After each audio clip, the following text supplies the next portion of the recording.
Dans la nuit de samedi à dimanche, des affrontements ont opposé des personnes d'Ouvéa et de Maré à Magenta. Plusieurs personnes originaires d'Ouvéa ont été agressées à l'arme blanche avant d'être évacuées au Medipôle. Tout au long du week-end, la police nationale est intervenue pour ramener le calme dans le quartier. À la suite de ces affrontements, 4 personnes ont été interpellées. Une enquête a été ouverte.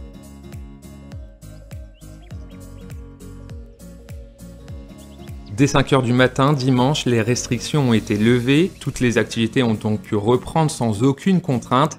Les rassemblements de plus de 50 personnes sont de nouveau autorisés. Toutefois, le sas sanitaire va être renforcé pour lutter notamment contre les variants. Un système d'alerte sera également mis en place pour gagner en efficacité.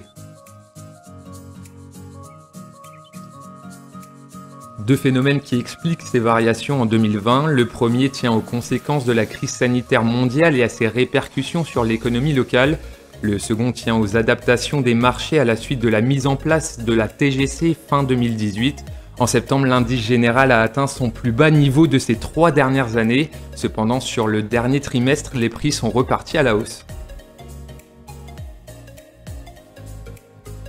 Le gouvernement a annoncé ce mardi un plan de rapatriement pour les passagers encore bloqués hors du pays en raison du retour au confinement du territoire. Ainsi, 283 passagers devaient atterrir sur le Caillou entre le 12 mars et le 1er avril dernier. Or, ces passagers se trouveraient toujours en attente d'un vol. Le gouvernement s'est donc engagé à les faire rentrer d'ici la mi-mai. L'hôtel Nouvata, lui, sera réquisitionné pour l'occasion. Dans un communiqué de presse, le procureur de la République, Yves Dupas, a annoncé l'ouverture d'une information judiciaire des chefs de violence volontaire en réunion et avec armes et dégradation d'un véhicule en réunion. On en parlait tout à l'heure, ces faits se sont déroulés entre samedi et dimanche dans le quartier de Magenta. 4 personnes ont été mises en examen des chefs d'infraction susvisés, dont 2 mineurs âgés de 16 et 17 ans.